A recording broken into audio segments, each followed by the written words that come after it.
This podcast is sponsored by nobody. Hey everyone, this is Sonia Curtis, the peasant girl in the Monster Squad, and you're listening to Tommy Throwback Kovac on Splat from the Past. He's gonna avenge Dracula. Not really. Hey dudes, welcome to Splat from the Past, the only 80s themed horror sci-fi show where things can get totally radical. Now, today's interview has been a long time coming. I'm going to be talking to Marlon Taylor, who played young Mike Hanlon in Stephen King's original It from 1990, the ABC TV movie of the week. He'll be my second guest from that. I talked to Brendan Crane a couple of years ago, and it's going to be a great conversation. Marlon was also guest starred on shows like Just the Ten of Us. He was on a short-lived sitcom called Doctor Doctor.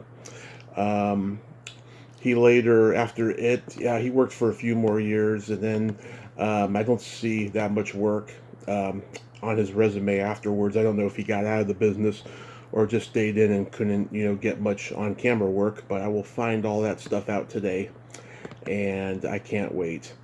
He's been at a couple horror conventions that I was supposed to go to, and then I ended up not going for whatever reason.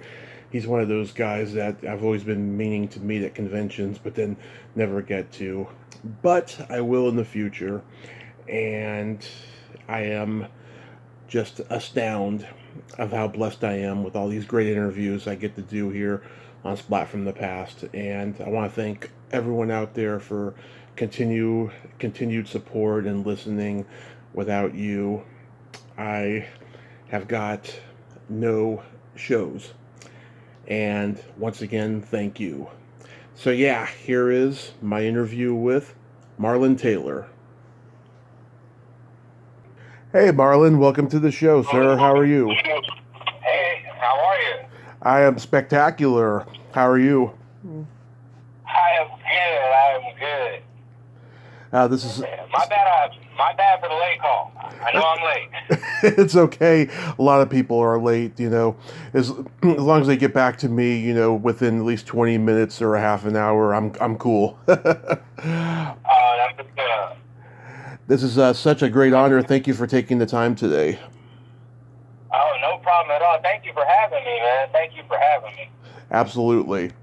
So, going back in time, what age did you start gravitating toward acting? It was kind of a humbug. I was about 8, and my dad just kind of came to New York where I was. I didn't know I was moving in with my dad. They kind of, made it seem like it was my option. And so my dad kind of came and was like, hey, you want to move to California? You want to get into some acting or something like that? And at the time, I really kind of wanted to be a cartoon. So I was down. I started taking acting classes back in 1985, 86. So I mean, yeah. So were you doing Oh, go ahead. No, you go ahead. Oh, were you doing school plays and community theater in school? So in the beginning, the elementary schools and stuff like that I went to didn't necessarily have that. Mm-hmm. I didn't really have that opportunity really until I went into high school, or I went to a performing arts high school. Mm-hmm. Outside of that, I did acting classes. My aunt, Joy Sylvester, who is also an actress from New York, Mm-hmm. had an acting program, and so that was my first acting class. I used to go there on Saturdays. It was called the Rainbow Connection. Right. And it was on that level where I started, just in kind of private classes. And by the time I got to high school is when we started actually doing productions, as well as stage crew work. But also by the time I got into high school, I had also done a few different sitcoms, and I had already done some plays kind of up to that point outside of school. Mm-hmm. So Yeah. Did you eventually study with any acting teachers of note? Well, yeah, Ed Cambridge was a gentleman that I studied with back in the day. My dad actually used to study with Ed Cambridge. Ed Cambridge is out in New York, playwright as well as a director. And, that was kind of in the early days when I was acting, and my dad used to take me to class with him. So I used to sit there on the sidelines and kind of watch, and every now and then I was able to participate. My Aunt Joyce, I would definitely say, is somebody of great stature, writer, actress, director as well that I worked with. And then I've had like various kids, that are kind of in the industry or were in the industry that I was in class or went to school with. And so, there was a lot of talent and artistry around me, and I just tried to pick up what I could where I could. Yeah. Who are some of your classmates that we would know? Alexander Polanski, maybe. Used to be on Charles and Charles back in the day. I went to middle school with Brandy, the singer. Yeah. John B., the singer as well for high school. Maya Bialik, I didn't actually know her so much, but her dad was my English teacher in middle school, Mr. Bialik. That's kind of like famous by way of knowing somebody, but other than that, it's I can't think of anybody off the beam right now, like just off the head. Just dome piece like major. Yeah. So you're originally from New York and you moved to LA? Yeah, originally from New York, born and grew up till about 8 years old and moved to LA in '84. So it was definitely a different experience, a different lifestyle. Things were a lot more spread apart, a lot more sunshine. Yeah. A lot slower pace. Yeah. What part of New York were you from? Originally born downtown, lived up in Manhattan, lived in Rockaway. Kind of moved all over back in the day when we were younger. I lived in New Jersey for a little while, in Atlantic City. So kind of all around. The main place that I remember the most is pretty much uptown Manhattan off of 101st by Central Park West. Nice. Over there being by the park. Yeah, over there being by the park was super cool. Yeah. Do you go there nowadays and see just how different New York is now? I haven't been to New York in a really, really long time. The closest I've been recently is I've been to Philadelphia twice. Mm-hmm. But a lot of my family's moved to Philly now, so like I went and saw my mom. She just got married. I got a chance to kind of see all my family that I haven't seen on that side in a long while. Nice. I see your first IMDb credit is an episode of Just the 10 of Us. Yes. Yeah. It was the it was the skateboard episode. Skateboard episode? Yeah. Oh yeah, with the so that was actually an episode that I haven't been able to find in a really, really long time. Yeah.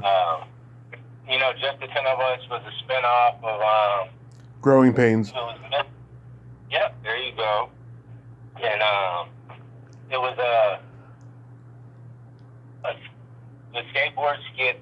And so interestingly enough, now that you brought that up, another gentleman on the skateboard, I can't remember his name, but we did a commercial together for Hot Shots, which is a little basketball game, little finger flipping basketball game. It was electronic. You had a little tiny basketball that you put in like this little catapult thingy. Right. The basket kind of moved back and forth and back and forth. I think you may be able to find a little fuzzy version of it on YouTube right now. I think the main quote in the commercial was 55 points. Beat that hot shot. Was it Randy Jocelyn? You know what? It was so long ago, and I worked with him only a couple of times. I really don't remember the name or his name. Yeah. But when you brought up that episode of Just the 10 of Us, which I actually kind of really almost forgot about, you mentioned the skateboard, which got broken with him jumping off because his dad made him the skateboard and all that. You know, I remember that I had done that commercial with the other young man in the. I'm not the greatest with names. I'm awesome with faces, though. Yeah.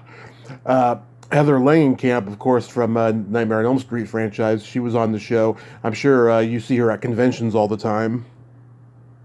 Actually, I haven't really seen a whole lot of Nightmare on Elm Street folk at the conventions. Mm-hmm. Most of the folks that I've been seeing, I see a whole lot of Bob Elmore, who was Leatherface. I get to see a whole lot of Kane Hodder, who's Jason.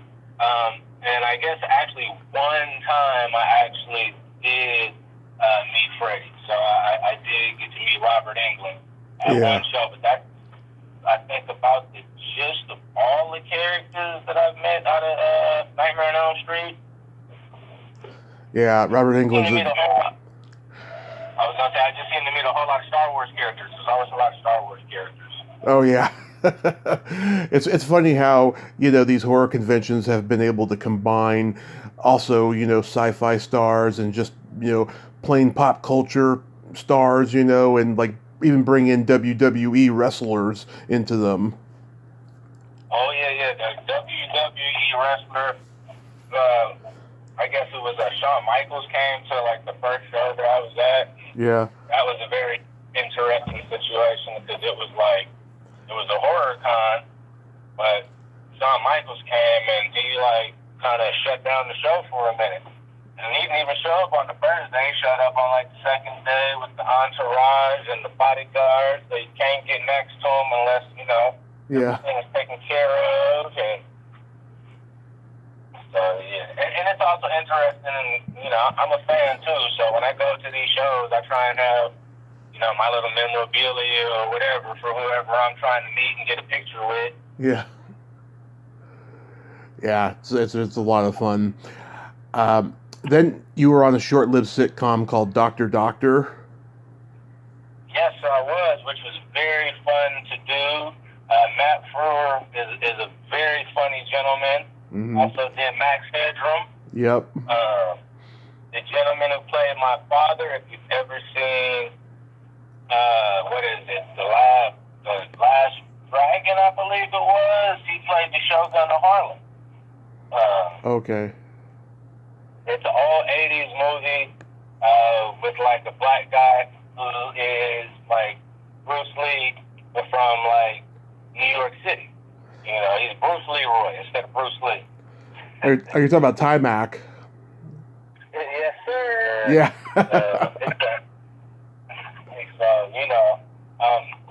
That was a very fun show to do. I only got to do 2 episodes on there, which was, I guess, the one episode where I got introduced as his son, and then a kind of a second episode where I got to get some fatherly information when dealing with some problems at school. And that show wasn't on, wasn't on for too many seasons. Yeah. It wasn't on. Why do you think it ended so early? Hollywood's such a fickle place, man. When things aren't going the way producers feel the way they should go, or if money isn't being made, or people do something that they shouldn't do, then folks will folks kind of take it personal, and they make it either hard for you to do what you need to do, or they get you shut down. Yeah, it's crazy. It's really crazy. So, how does Stephen King's It come into your life? Interestingly enough, it was something I had to really kind of work for. I had to audition for it a bunch of times. Mm. I didn't really understand why, but then seeing how they put the cast together and seeing how I still get to talk to a few people out of the Losers Club, and the way we kind of reminisce about stuff and talk about things. And a couple of them we hung out outside of the convention. Yeah. We all pretty much live fairly close. I mean, at least 4 of us do. From Sacramento up to Vancouver, Canada. So 2 of us right here in Washington. Adam actually lives fairly close to me. Like, Mm-hmm. I can probably throw a rock at his house. And then Ben is probably about a good 3-4 hours from me down in Oregon. And then Emily's up in Canada, and Brandon's down in Northern California. So it's kind of cool to have everybody so close. It would be really nice if we could all get together outside of a convention and like kind of hang out and do some stuff for a weekend or so. Yeah. Wow. So were you a Stephen King fan? A little bit. I mean, for the movies that I did know, like The Shining, and talked about Pet Cemetery, and for the movies that were on TV and that I had a chance to see, I was a bit of a fan. I didn't really read a lot of his books. Mm-hmm. I tried to read it when I got the part, but have you looked at that book? No, I haven't seen the book. No. Oh man, that was before I was reading like 1,000-page books, and that book is a little bit over 1,000 pages. It's a bit intimidating, especially at the time I was a big video game player. Yeah. I was big on video games at the time, so the book situation, I read probably halfway through it. I've been trying to get through it a little bit more lately now, though. Yeah. I mean, Stephen King, he's still plugging away, and he writes like phone books. He's got like 500 plus pages sometimes. It's just amazing what that guy can come up with. It is, and it's funny because there are some stories that he wrote that I didn't know that he wrote, like Stand By Me. Right. Which is a story that I loved. I actually, and watching that story about all the kids going on like the little trip and like just train tracks and all of that, like that's the kind of the stuff that I like to do. Like I kind of like to go venture off on the trails and go on adventures and stuff. So that was kind of a big story for me. And when I realized that he wrote that, I was like, wow, okay, not just does he do like this horror thing, but he has a lot of other stories that are that are great stories. I believe the Shawshank Redemption he wrote too, right? Yes, Shawshank Redemption. Those are like the only 2 non-horror stories I can think of. Right. But were great stories and brought a whole bunch of light to certain situations. Right. And I realized the other day, nobody makes movies out of his books anymore. Like the newer ones, it's like, for 25 years or something, people were like, making one movie after another after his books, but then it's like they stopped for some reason. I think it's one of those situations probably where, I don't know, times are changing now. Everything seems to be going a little bit more towards like the superhero thing a little bit more. Right. Fantasy, sci-fi, horror is in a real interesting place now. I think they're doing a lot more films that kind of have that jump scare factor to them versus the psychological, mind-bending, mind-twisting factor. Right. But you can still find them out there. Sometimes they're not just the ones that are promoted like as as the ones to go see. That's all. Right. And of course, there's lots of remakes of his own movies too, because he wasn't satisfied with the original or something like The Shining. He wasn't satisfied with, and he did it for television back in the late '90s. Yeah. The remake. I don't know how I feel about the remake. I'm still a big Jack Nicholson fan. I know Stephen King didn't like that version. Mm-hmm. Artists can be very protective of their work, and so you have a vision about something, and maybe he should have gotten a directing, and that's one of the other reasons why I believe there was a point where I believe he wasn't allowed to come on the set anymore. Yeah. Just because he was so passionate about his babies. I completely understand. I didn't get a chance to meet him. He wasn't there for our filming. Mm-hmm. Not to say that was the reason he wasn't there.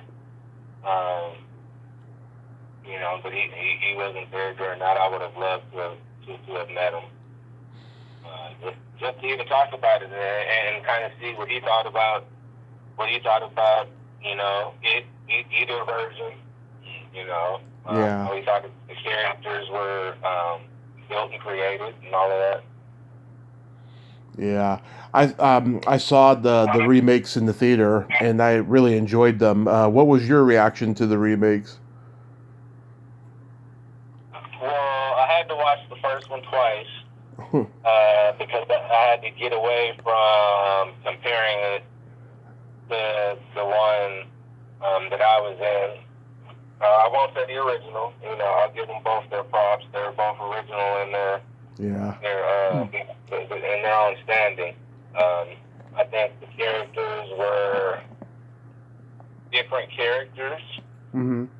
I think even the lines and the storyline and the plot led way to kind of create different characters, especially with it being a different generation. So you're looking more at the 80s now versus, I believe, the 50s.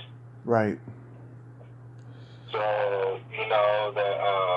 the swagger that kids have is different at that time. And I think that the kids that they chose for that for that project was awesome. Were awesome in what they did. I really like their camaraderie together as well. For me, I like the first one a bit better than the second one. Mm-hmm. I felt like the kids kind of had like I said, I felt like the kids kind of had a great relationship together. I think that the adults, I don't know, not so much. I didn't feel that with the adults as much. Yeah. And I don't know. I thought the story. I got to go read the book. I bet there might be a whole lot in the book that I'm not aware of. That I wasn't aware of, like the whole Native American, peyote trip that Mike goes on as an adult in order to kind of come back and try and figure out a way to deal with Pennywise. So it was interesting. It gave me some questions. It makes me want to go back and look at some things. Yeah. But for what they both were, I enjoyed them. It's funny because I own all three of them, so. Yeah. I mean, I think the second one of the remake, I think there was just too much emphasis on drama, on who's mad at who, and who's jealous of who, and all these great scares. I did like the great scares in the movie, right? But the first one is just so spot on, and I also like how all the kids are swearing in Stand By Me. I mean, that's how I talked in junior high. I think all kids should talk like that in the movies because it's so real. Right. Thank you. Yeah, and that's kind of where I was at too. That is kind of the big difference in it. I think the story was a bit different. I think the story was different too because it was made for television. So Yeah. and they had kind of 2 days to do it. Mm-hmm. So it kind of gave way to creating that whole relationship between the characters, between the losers, between the Lucky Seven, aka the Losers Club, either way you want to put it. Yeah. You know, it gave way to build that relationship. I think, you know, with the movie, because it was a movie and it was kind of, I think, more geared towards being a bit scarier or being scarier than the 90s version, that it went into some other areas and just kind of decided to, you know, build those areas up instead. Right. When I talked to Brandon, he told me that the movie you guys made was a really long and grueling shoot. I mean, I forget, how long were you guys there for? For me, it was pretty much just that summer. So yeah. When I got there, I had about two and a half weeks left of school. So I still had to like take work with me and like do it there and like get it turned back into school. And then I think that was kind of probably like the end of July or so, or something like that. June, excuse me. End of June. And then we were probably there for about a good 2, maybe 3 months. It was kind of cool living in a hotel. It was almost like Airbnb before Airbnb. Yeah, I can imagine. Yeah, buddy. And then, you know, hanging out with these guys, you know, we were kind of in school together for a little while, for a couple of weeks, because we had to do our work and stuff. You had some of those older kids, like Jared and Seth and, like, Ben, who didn't really have no work because they were in those higher years of school and stuff like that. But some of us younger folks had to do schoolwork and stuff. But being in the hotel and I don't know, it was almost like they had a tendency to try, they gave us the opportunity to hang out together a whole lot. And so building that relationship off camera, I think, helped out a lot with building that relationship on camera. And then also just kind of like going around Vancouver, since we were there for so long, we used to go out and go to the movies and, you know, ride public transportation and go to the mall and stuff. So it was really cool. Tim Reed, who plays the older Mike Hanlon, did you get to meet him? I actually didn't really get to meet him a whole lot. I think I met him at the party at the end of the shoot when we were done. But outside of that, the first time I really got to sit down and that I remember and have a great conversation with him is when I did Sister Sister. Right. Which was about 3 years later. I was 18 when I did that, and talked to him about it at that point. You know, it was really weird that it was that 360-degree coming around to work with him again, and it was really cool. You know, that was kind of the last thing I did before I went away to college. Fortunately, that was kind of the last thing I did for a really long time, until I got that chance about 4 years ago to do Z Nation, which was really fun. Outside of it, I think that's kind of one of my favorite things that I got to do. I really enjoyed being a zombie. That was super cool. I gotta check that out. Yeah. Did you, so when you were in college, did you just decide you were done with acting, you were going to try something else?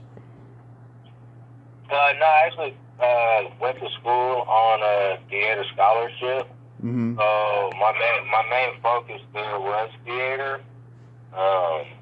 Unfortunately, before I went away to college, I didn't really have a good conversation with like any counselors or anything like that. And so I went to school for theater, which I was already a professional at. versus going to school for something like theater education, where I would have been able to like teach theater at like a school or something like that when I graduated.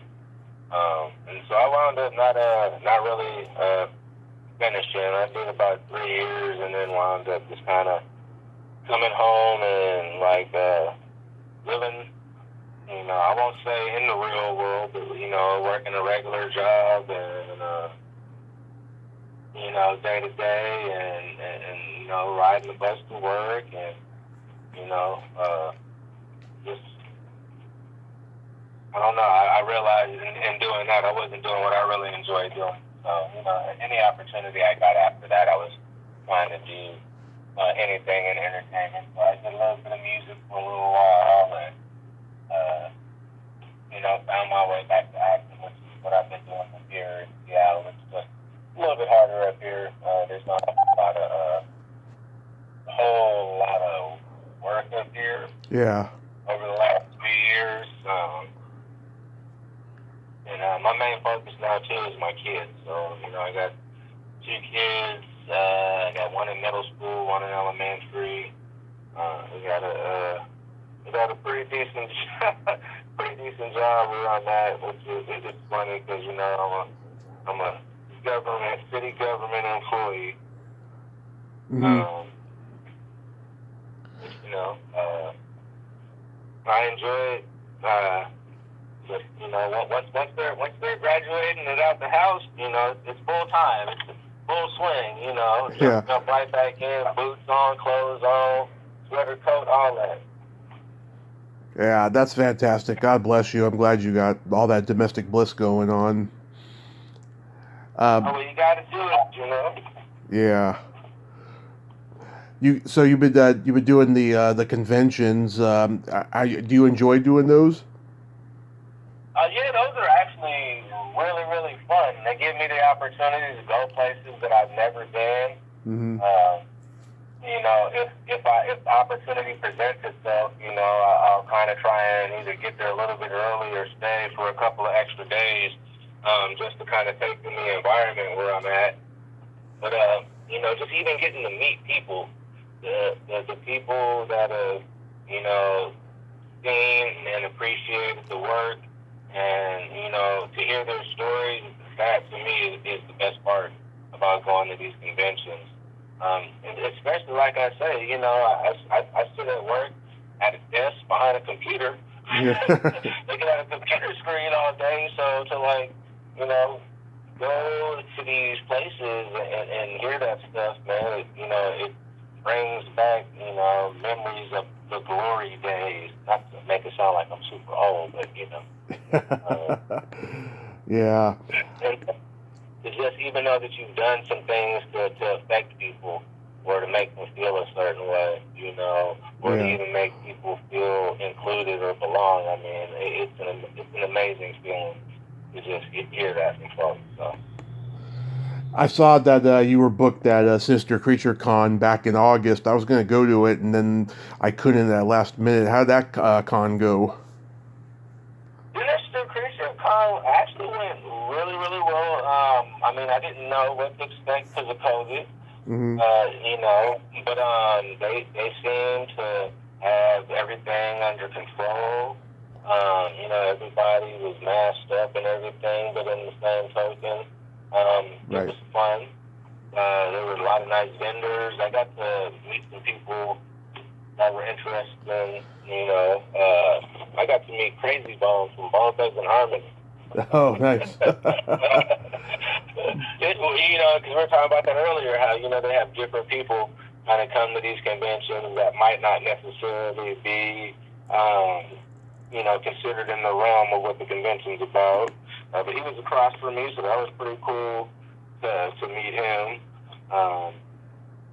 But outside of that, yeah, man, other thing I love about the convention is seeing, the tables and booths that come there. Mm-hmm. I love to see the cosplay. Folks be making some awesome costumes. And, that's amazing to see. And then even to see the artwork that people do at their booths, whether it's with food or drawing or clothing, or costume making or whatever. It's amazing. Yeah, I went to my first con in over a year and a half this weekend, and I had a blast. It was great to be around people again. Yeah, being around folks. Yeah, it just felt like like as if nothing ever happened. But everyone was taking safety precautions. Had masks and stuff, and yeah, it was fun. I'm looking forward to next year's cons. I am as well. I almost had the opportunity to do the fanboy this year in Tennessee. Unfortunately, that didn't work out. But like I said, I enjoy being there. It's fun for me. I enjoy seeing everybody and meeting the folks. So I'm always looking to get out there and hang out and get somewhere I've never been. It doesn't matter how small or how big. I did one that was a little bit smaller up there in Weed, California, a couple of years ago, which was really cool as well. So I'm working on trying to get in the CryptoCon up here in Seattle. Oh yeah. Or maybe even Emerald City con up here, but we'll see. Yeah, my dad lives up in Marysville, and I tried to I said I was going to go up there and visit him. We were going to go to Seattle Crypticon, but we didn't get to do it though. But I heard a lot of good things about that con. Yeah, I've heard some good things about it as well. I haven't had the opportunity to hit it up as well. Like most of the stuff that, it may not be an excuse, but most of the stuff that I do is for the little dudes. So, most of the activities I'm doing is getting these guys to all their stuff and just doing things with them.